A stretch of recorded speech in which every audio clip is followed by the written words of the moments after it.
vous emmène dans ma vie de lectrice. On est samedi 28 mars 2026 et je vais vous faire le résumé de ma semaine.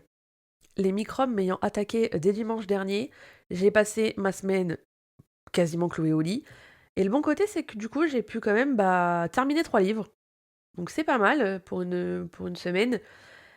Et en plus, pour le coup, c'était des bonnes lectures. Vraiment, j'ai passé des très bons moments. J'ai découvert une autrice. Voilà, j'ai lu 2 titres d'elle en 4 jours. C'est ceux que je garde pour la fin. Franchement, trop cool. Vraiment, c'était trop trop bien. Le genre romantique suspense est débloqué chez moi. J'adore ce genre. Je veux découvrir le maximum de titres dedans. Mais voilà, j'y reviendrai plus tard. On va déjà commencer par ma première lecture de la semaine, qui était Sorrow Song, euh, University tome 1, Nightshade, voilà, publié chez Chatterley, et écrit par Autumn Woods. Donc c'est une Dark Academia. Je l'ai lu en 2 jours, hein, celui-là, c'est pas mal addictif, même si j'ai des petits reproches à lui faire. Donc dans ce titre, on va suivre Ophélia et Alex. Donc Ophélia, elle est orpheline, elle a perdu ses parents quand elle avait 17 ans dans un crash d'hélicoptère. Voilà, elle est refusée dans toutes les universités, et ses parents travaillaient pour cette université, donc la Sorosong, et elle décide d'y faire ses études, et en parallèle de mener un peu l'enquête sur la mort de ses parents par rapport à ce crash, et elle va y rencontrer donc Alex, et qui est le fils du propriétaire de la compagnie d'hélicoptères. Voilà, donc c'est un peu revu dans les romans, mais voilà, ça passe bien. C'est un diptyque. Ouais, je pense que ça aurait pu suffire en one shot, mais bon. Ouais, si l'autrice a décidé de le faire en 2 fois. De toute façon, je lirai la partie 2 parce qu'on finit, voilà, on finit sur un. La fin fait qu'on a envie de connaître la suite. Je crois que d'ailleurs, la deuxième partie, elle sort fin juillet 2026, un truc comme ça. C'est pas mal. Voilà, c'est plutôt bien écrit. J'ai beaucoup aimé. Il n'y avait pas le beau Minocle dans cette Dark Academia, et ça, j'avoue que juste après Fou de la Reine, ça m'a fait très plaisir.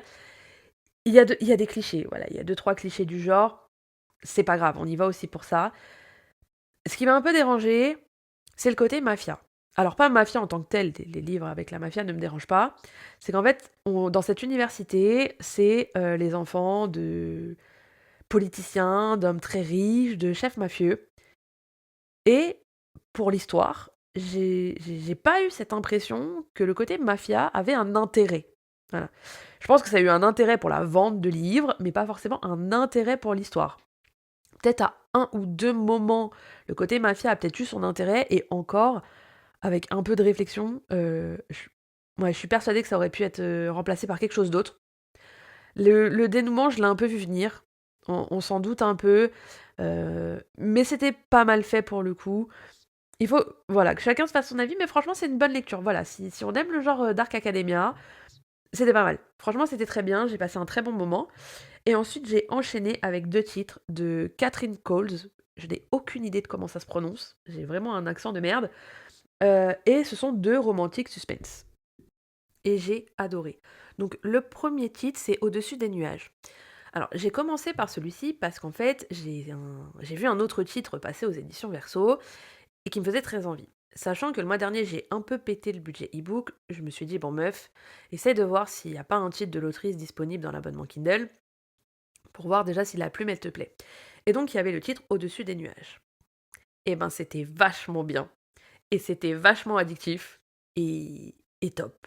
En fait, dans ce roman, on va suivre Everly. Donc, Everly, quand elle est enfant, elle dénonce son père qui a enlevé une petite fille dans la ville où il réside. Bah, c'est terrible pour la ville, ça fait exploser sa famille, ça a des conséquences. Elle quitte la ville, elle est élevée par sa sœur, et une fois adulte, elle revient puisqu'elle voudrait... elle hérite en fait du terrain où était bâtie sa maison d'enfance, et elle voudrait en faire un sanctuaire pour animaux, voilà, qui ressorte quelque chose de bien de ce qui s'est passé, et que ça ne reste pas sur un très mauvais souvenir. Donc elle revient en ville, ça ne fait pas l'unanimité, sa décision n'est pas acceptée par tout le monde, et voilà, sachant que il va arriver certaines choses qui vont faire qu'il y a une enquête qui va se passer en même temps, puisque elle va accessoirement se faire brûler sa grange. Donc voilà, pour donner une idée, Je sais que comme ça vend pas du rêve et ça donne pas forcément envie. En même temps, j'avais prévenu, je suis très, très mauvaise pour pitcher les romans, mais c'était super. L'enquête, elle est franchement pas mal, même si j'ai trouvé, qui c'était, un peu avant la fin, mais l'enquête, elle est plutôt bien faite, les personnages sont attachants. J'ai beaucoup aimé le personnage d'Everly parce qu'on n'est pas trop dans le cliché. Voilà, on n'est pas trop dans le cliché, c'est pas trop. Le personnage masculin, lui, c'est Hayes, qui est un peu compliqué, mais c'est un bon bougre.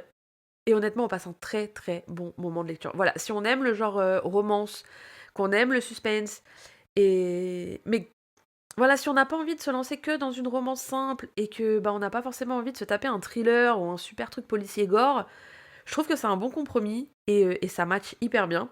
Donc voilà, premier titre de l'autrice. Et le deuxième, c'est Sparrow Falls tome 1, donc Fragile Sanctuary. Celui-là, il vient d'être publié aux éditions Verso. J'adore cette maison d'édition, ils ont vraiment des titres qui me font très envie. Et les titres que j'ai lus chez eux, j'ai du mal en plus avec le débouché, c'est encore pire, voilà, étaient plutôt pas mal. Donc dans ce titre, on va suite Rod ou Rhodes, je sais pas du tout comment ça se prononce. Donc elle, en fait, elle était enfant, un soir, il y a un incendie qui se déclare dans sa maison. Elle perd ses parents et sa sœur dans cet incendie. Et en fait, la mère de sa meilleure amie est famille d'accueil depuis des années, puisqu'elle a perdu son mari depuis longtemps. Et bah, elle décide de l'accueillir. Donc elle grandit au sein de cette famille. Elle se retrouve avec quatre frères, et elles sont trois sœurs adoptives, hein, et c'est une vraie famille, ils sont très soudés. Elle a jamais vraiment... elle a même pas quitté la ville ni la région, elle a fait sa vie d'adulte, et une fois adulte, elle a besoin en fait de restaurer la maison qui a brûlé, parce que voilà, la maison est toujours là, même si elle est complètement délabrée, et donc elle veut la reconstruire, et bah, elle en a besoin en fait, pour elle aller de l'avant. C'est son frère Shep, donc un de ses frères adoptifs, qui s'occupe de faire les travaux, et durant ces travaux, elle va rencontrer le meilleur ami de celui-ci, qui est embauché par son entreprise, hein, d'ailleurs, pour restaurer la maison. Lui, il lui est arrivé quelque chose de terrible quelques années avant, donc il est très taciturne, très bougon, et quand on apprend pourquoi il est devenu comme ça, on le comprend. Et voilà, il y a une très belle histoire qui va se faire entre les deux, hein, on s'en doute, je spoile rien, sachant qu'à côté, il y a une enquête qui est faite, et même deux. En vérité, si on regarde bien, il y a même deux enquêtes, mais je peux pas en dire trop, parce que sinon ça serait spoiler le truc, et franchement, voilà, il faut le lire. C'était super. Ces deux livres, je les ai lus en 4 jours à peine. C'est très bien fait, c'est bien écrit, c'est fluide, c'est rythmé, il se passe toujours des choses. Euh, voilà, Fragile Sanctuary, c'est une nouvelle série. Voilà, c'est un tome de la série Sparrow Falls. Je pense que la série va être un tome par membre de la fratrie. On apprend à les connaître un petit peu dans ce tome 1. Voilà, ils sont tous très attachants. Je pense qu'ils ont tous vécu des choses terribles étant enfants avant de finir chez les Colson. Voilà, parce que la mère de sa meilleure amie s'appelle Nora Colson. Donc avant d'être des Colson, ils ont tous eu des vies très compliquées. Et je pense que ça peut être une série très très sympa si on aime le genre romantique suspense. Sincèrement, je vous le conseille. Voilà, moi j'ai beaucoup aimé. C'est le bon compromis entre la romance et le thriller. Voilà, je trouve que ça peut avoir des airs un peu de thriller. C'était vachement bien. Voilà, je pourrais rien dire de plus. Franchement, faut lire. Voilà, faut lire ces deux textes. Sachant que voilà, Au-dessus des nuages, il est disponible dans l'abonnement Kindle. Je sais pas s'il est disponible sur d'autres plateformes. Et celui-là, il est paru aux éditions EH. EH qui ont quelques bons titres.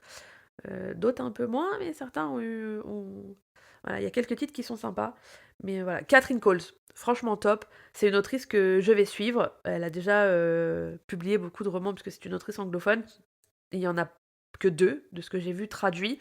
Mais voilà, je vais attendre les prochaines traductions avec une grande impatience. Et voilà, je sais que je pourrais aller dans ces histoires sans problème. Voilà. En tout cas, les deux que j'ai lus, les deux, ça l'a très bien fait. Donc je suis ravie. C'est tout pour cette semaine. Pour ce qui est du rythme des épisodes, enfin des enregistrements surtout, je sais pas trop comment ça va s'organiser. Est-ce que je vais rester avec peut-être enregistrer que en fin de semaine et vous faire un récapitulatif de mes lectures de la semaine? Ou est-ce que je reste sur mon idée initiale qui était de faire plusieurs enregistrements dans la semaine au fur et à mesure? Pour l'instant, je sais pas, parce que bah là, on voit bien qu'avec un aléa, bah c'est un peu la galère. Je peux pas enregistrer sur la semaine, je suis obligée de faire un épisode qui est plutôt du résumé de ce que j'ai lu. C'est aussi quelque chose qui me plaît, donc je sais pas. Peut-être que j'alternerai les deux, et puis Ça sera la surprise, au niveau de la sortie de l'épisode. Je sais pas encore. Voilà, je sais que la qualité de cet épisode n'est pas ouf parce que je suis encore très fatiguée et j'ai encore du mal à parler, j'ai encore le nez bouché, des difficultés à respirer pour le coup. Donc voilà, ça va s'améliorer, la semaine prochaine, ce sera mieux, en tout cas, j'espère. Mais voilà, en tout cas, au niveau lecture, c'était une bonne semaine. Ces 3 titres qui je me suis évadée avec ces titres, j'ai passé de très bons moments et voilà. Je pense que c'est tout pour cette semaine. Je vais m'arrêter là. Pour la semaine prochaine, ce qui est prévu, j'ai reçu 2 services de presse par NetGalley, un de chez Hachette Roman et un des éditions La Martinière. Donc pour Hachette Roman, le titre c'est il est déjà sorti celui-là, je crois. Immortal Dark. Et pour les éditions La Martinière, c'est Ce cri que personne n'entend. Je sais pas si je vais les lire cette semaine, j'aimerais bien en lire au moins un des deux. Sachant que j'ai fait une autre demande de service de presse aux éditions La Martinière. Je suis en attente de savoir est-ce que ça va être accepté ou pas. On verra. Et j'ai démarré hier soir. Alors, c'est parce que j'ai quelqu'un de mon entourage qui m'a dit non, mais tu dois lire, c'est trop bien. Euh, le tome 1 d'Akotar. Voilà, que j'ai abandonné déjà 7 fois. Je l'ai depuis des années. Je l'ai même supprimé de ma liseuse, du coup, là, je l'ai repris par l'abonnement Kindle. Mais voilà, c'est mon défi de la semaine, c'est de le lire. Je l'ai abandonné 7 fois. Je ne comprends pas la hype sur cette saga. Et on m'a encore dit hier soir, non mais lis-le, accroche-toi, le 1 c'est le plus merdique, les autres ils sont vachement bien. Et moi j'ai toujours abandonné, je devais être peut-être à 30 ou 35% du roman, et on m'a dit non, non, il faut que tu ailles plus loin, va jusqu'au bout, lis le 1 et prends le 2, quitte à peut-être abandonner après si vraiment ça me plaît pas, mais voilà, il faut que tu le tentes. Donc je vais repartir dans la saga Akotar.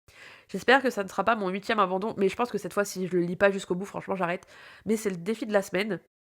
Et hier soir, j'ai commandé en audio le livre que j'attendais en sortie audio depuis des mois, qui est The Games God's Play de Abigail Owen. Je peux pas en dire grand chose pour le moment, puisqu'en fait je n'ai pu écouter qu'une demi-heure hier soir, enfin en fin de journée.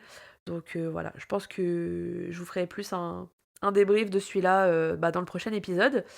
Sur ce, je vous laisse ici. Je vous souhaite une très bonne semaine et je vous dis à la semaine prochaine. Et si cet épisode t'a plu, tu peux mettre 5 étoiles sur Apple Podcast.